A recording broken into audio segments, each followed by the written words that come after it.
کبھی ایسی چیزیں دیکھتے ہیں جو نہیں دیکھنا چاہیے، اس کو کہتے ہیں آنکھوں کی خیانت۔ اللہ اکبر و کبیرہ۔ اور دل میں بھی ایسی ایسی باتیں آتی ہے جو نہیں آنا چاہیے۔ کہتے ہیں کہ یہ آیت سبب بنی ہے بایزید بوستامی کے ایمان لانے کی۔ بایزید بوستامی جن کے بارے میں فرید الدین عطار کہتے ہیں کہ وہ علم کا 7 شہر ہے اور ہم تو کسی ایک کوچے میں سرگردان ہیں۔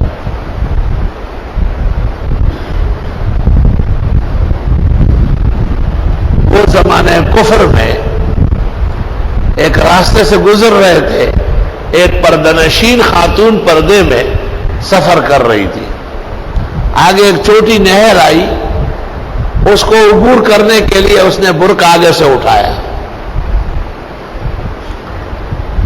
تو بس اس کو وہ چہرہ اور آنکھیں پسند آئی، اس کے پیچھے پیچھے چلتا گیا۔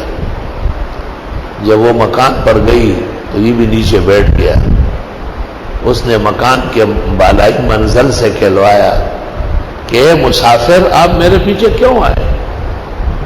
ایک اجنبیہ اور پردنشین کا پیچھا کرنا شرفاء کا طریقہ نہیں ہے۔ اس شخص نے کہلوایا کہ میں نے جو آنکھیں دیکھی ہے ان کے بغیر زندہ نہیں رہ سکتا۔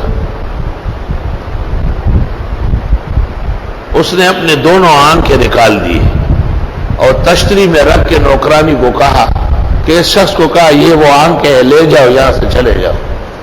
جو آنکھیں اجنبی نے دیکھی ہے میں قیامت کے دن ان سے اللہ کا دیدار نہیں کر سکتی، مجھے ایسی غلط آنکھوں کی کوئی ضرورت نہیں ہے۔